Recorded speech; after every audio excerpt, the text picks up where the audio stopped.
Hi, I'm Claire from RaisingSugarFreeKids.com. I'm here just to do a tour of my kitchen today in collaboration with Rachel from Day to Day Joys and a load of other mummy bloggers.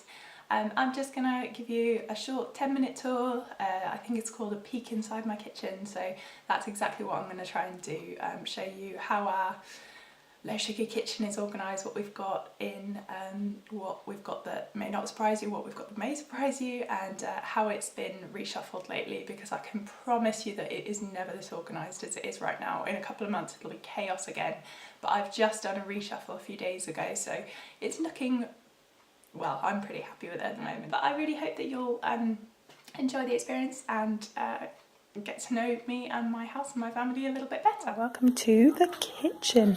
I'm just starting over here because this is our dining room table. This is where we eat all of our meals. We try and eat breakfast and dinner as a family at least. When my husband's at work over lunch, I try and eat with the kids as much as I can, depending on what ridiculous time they're deciding to eat today.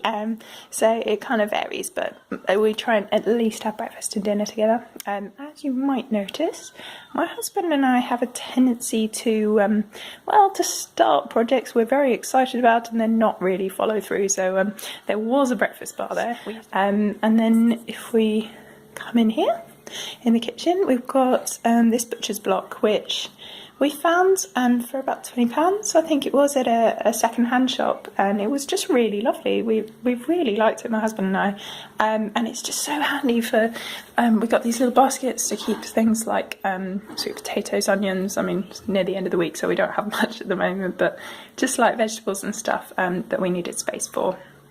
We have a lot of cupboards and things, and there's certainly places we could keep it, but I just was getting a bit frustrated with all the cupboards, everything being hidden all the time, so it was quite nice to have that out and about, and it fits quite nicely there. And then as we move in, we have lots of drying up. My KitchenAid and our coffee machine over here. This is out all the time. I know some people sort of like to have the clear counter space and to put that in cupboards and things and take it in and out, but we use these every single day, and it's just not worth the faff of moving them up and down from this cupboard where we keep like pots and pans and sort of bowls and things like that, and 2 slow cookers that we have. So actually it just wasn't worth it. It's much better just have a bit less counter space, and as you can see, this is quite thick counter, so actually it doesn't take up a huge amount, but we sort of tuck them in here and bring them out as and when we need them. And then yeah, we've got a few jugs here. This I found from a local potter, which I just fell in love with and decided to get as a food prop. Most of my food props for photos and things I keep out in the conservatory in that cupboard. But this one I just love and have it out here quite a bit. There's some coffee up there, and we keep teas in here, which and some barley coffee there as well, different teas, normal and some sort of herbal ones as well, and they're next to the teapots and the kettle. Oh, that's a dirty kettle, really needs to clean. Yeah, so I actually just made myself a tea. So this is a blend that I love to make. In fact, I need to make some more. It's just like torn in a few rooibos tea bags and one licorice one, and some spices, and it just makes like a nice sort of sweet rooibos chai tea, I guess, and I love it. Once I've had my quota of caffeinated drinks in a day, this tends to be what I switch to. Have a couple of cups of it a day. I love it.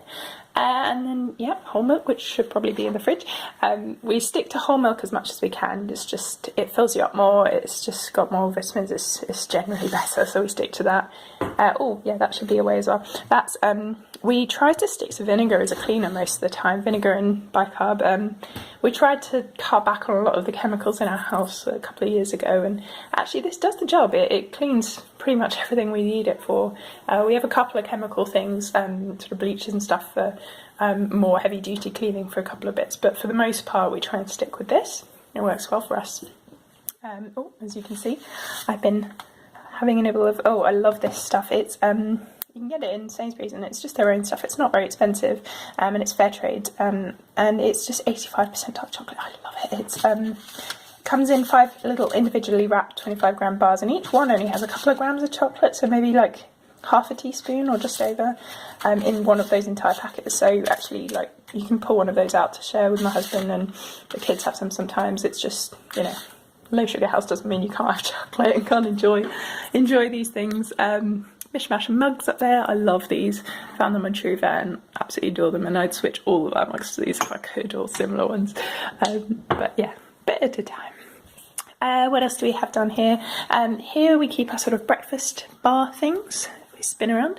There's a chalkboard area, sorry for that, that's just a mess because we wrote it once and I don't think we've used it in about a year and a half since we started it, so that's not very neat. We actually, about a year or so ago, maybe a bit less actually, we started putting our cutlery out here for two reasons. One is the dishwasher's right there, so it's just really handy when we're emptying it. Us or the kids can just empty them in there quite easily. The other one is the kids tend to lay the table, so they've got their bowls, plastic things there.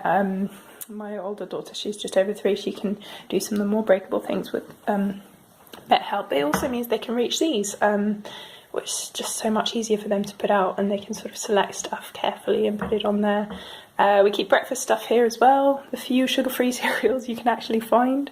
These are kind of shredded wheat type things, and we've got porridge oats, and I tend to make my own muesli sort of without dried fruits, so it's sugar-free. It's just got nuts, seeds, oats, that kind of thing in it. The kids absolutely adore that. My little boy, he's just over, almost 2, and he's constantly saying the word moovly, whatever that is. We've got Marmite butter, the kind of breakfasty things that we don't keep in the fridge. Sorry, cat stuff there. We've got the stove over here, 2 ovens, a grill, and Lord knows what that is. I think it's some sort of plate heating warmer thing. We've never actually used it, and I don't think it works anyway, so yeah, we kind of came in here and we were like, look, a 4 oven range, it's amazing, and actually it's essentially just the equivalent of a double oven with a separate grill, so it looks a lot more impressive than it is. We've got the kettle, which is a Whistly one. We love the stovetop ones, just so much better quality. I found these Le Creuset pans, they're cast iron ones, but they have ceramic, not ceramic, enamel inside, so I don't have to bother with loads of seasoning and stuff like that every time, and they're just fantastic value. I got them secondhand off a woman who I think it was her parents, or even her grandparents' ones, so they just last forever, they're fantastic. Wooden handle ones, I wish I'd known this at the time I bought it, is the only thing I don't like about them. It makes them, you can't soak them as well, you've got to make sure it doesn't go in the water, and they can't go in the oven like that. But actually, these are still one of the best buys I've ever had, and they're just fantastic, last forever, quite easy to wash in the sink and so on. Line for Saturday mornings. Love waffle and pancake breakfast. I keep my herbs and spices just like I keep my salt, peppers, oils, usually a big jar of coconut oil there as well, right next to the stove for when I'm cooking. It's just logical, far easier than anything else. That's sort of pantry-like cupboard. I get the loose stuff from a sort of local health shop, independent shop, where you can just buy it from their bulk bins, canned goods, things like that in there. Alcohol cupboard for the adults, nice and out of reach. Mostly kind of white spirits and sugar-free stuff, but we do have the occasional bit of amaretto or that kind of thing. Here is the baking cupboard. You've got the flours, all sorts of different flours. We're not gluten-free. We have some gluten-free flours, but because we're not actually gluten intolerant, we don't worry too much about keeping them separate and things like that, so they're all sort of in one cupboard. There's some homemade extract here, which was just, as you can see, basics vodka mixed with some vanilla beans. Got lemon extract and orange there as well, which I made quite a while ago. There's a mix in here, and you know, I like to use rice syrup, stevia drops, Natvia, erythritol. I usually have a bag of xylitol in here as well, but I don't have any at the moment. But what might surprise you is I do have, right in the back there somewhere, I don't use it often, so it's at the back, there's granulated sugar, icing sugar, there's even jam sugar, honey. I do keep these things in my house. I didn't when we were first coming off them, it was just too tempting. But nowadays, because we don't really crave it much, I tend to keep them in there because I'm a big believer that, you know, you've got to enjoy for things you make, and if it can't be done well, and to be fair, those things have been in there for quite a long time because I found it very, very rare that you can't do something really, really well with the sweeteners we've got, then I use them if I need to. We've got drawers. These are just craft drawers, which are just junk really at the moment, but craft drawers for adults and kids. That is a very messy drawer that used to hold coffee and apparently still holds the grinds. That's placemats and things.